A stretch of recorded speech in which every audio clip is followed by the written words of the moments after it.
Assalamualaikum warahmatullahi wabarakatuh. Ketemu lagi sama aku Mama Rara. Nah, di video kali ini aku bakalan ngelanjutin ya dari part sebelumnya, yaitu yang sekarang ini aku bahas itu adalah tentang bayi ngesot. Itu bisa jadi penyebab terlambat berjalan. Kok bisa ya? Yuk simak videonya sampai selesai ya.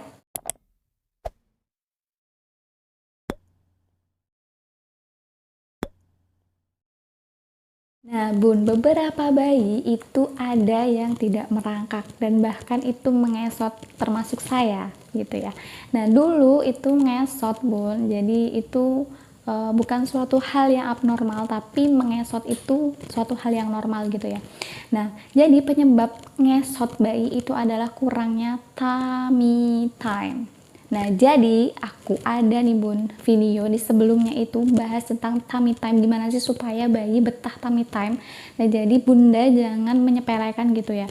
Jadi silahkan ditonton di video sebelumnya, itu tentang tummy time. Jadi wajib Bun, wajib bayi itu di tummy time, karena ini menentukan perkembangan berikutnya, supaya bayi kita juga bisa merangkak, jadi nggak ngesot. Oke, lanjut. Bayi yang mengesot itu biasanya akan terlambat berjalan dan akan mulai berjalan itu di usia 18 bulan sampai dengan 24 bulan. Ini sudah termasuk terlambat berjalan ya Bun. Jadi dikatakan terlambat berjalan itu adalah jika lebih dari 18 bulan.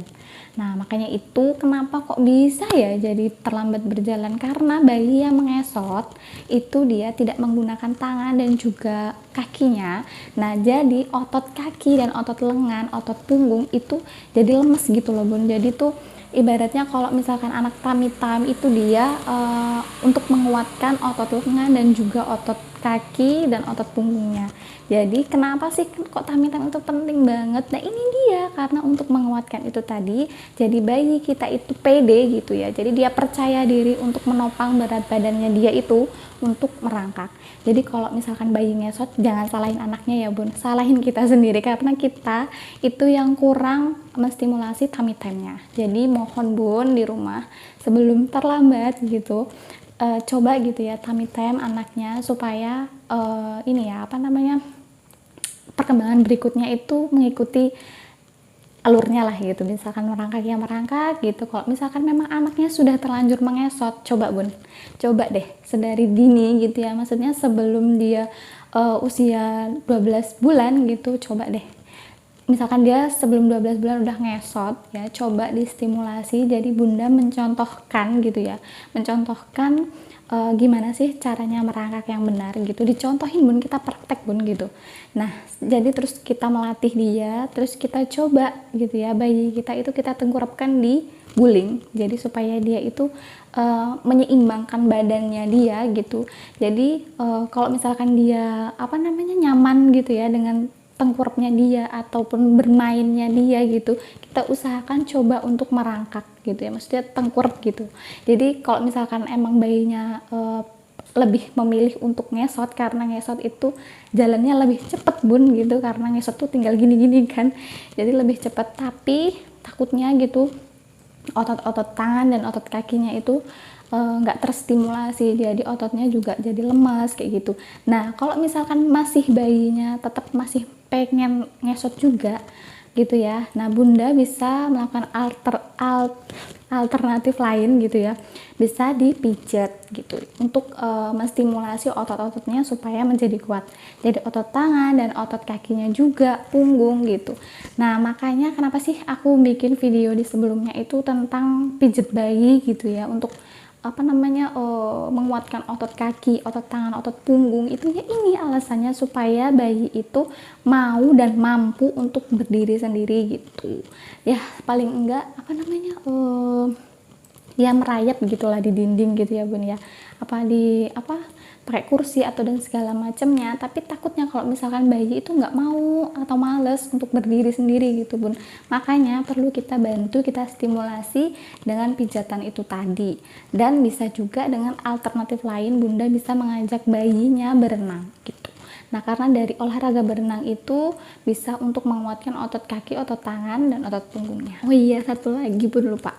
Jadi bayi yang sering digendong itu juga bisa menyebabkan bayi mengesot dan tidak merangkak.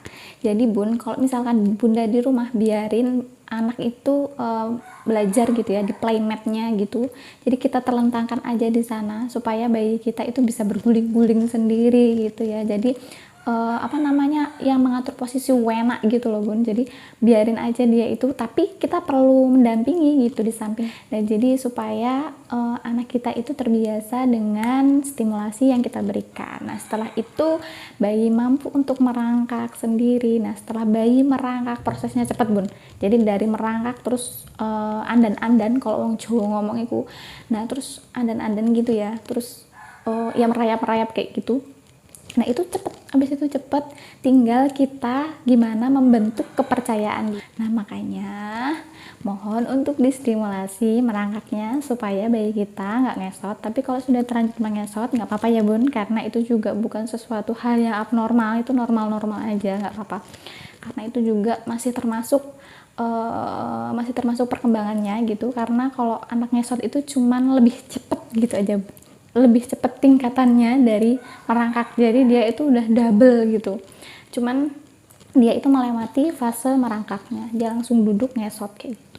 Itu nggak apa-apa, nggak masalah. Cuman yang perlu kita beri tambahan plus-plusnya itu kita pijat, kita lakukan stimulasi untuk menguatkan otot kaki dan otot lengannya gitu aja. Nah, terus gimana ya supaya bayiku nih nggak ngesot Bun? Gimana tapi terus biar merangkak gitu loh, jadi biar nggak ngesot. Nah, aku bakal bahas di video selanjutnya. Terima kasih yang sudah menonton video ini sampai selesai.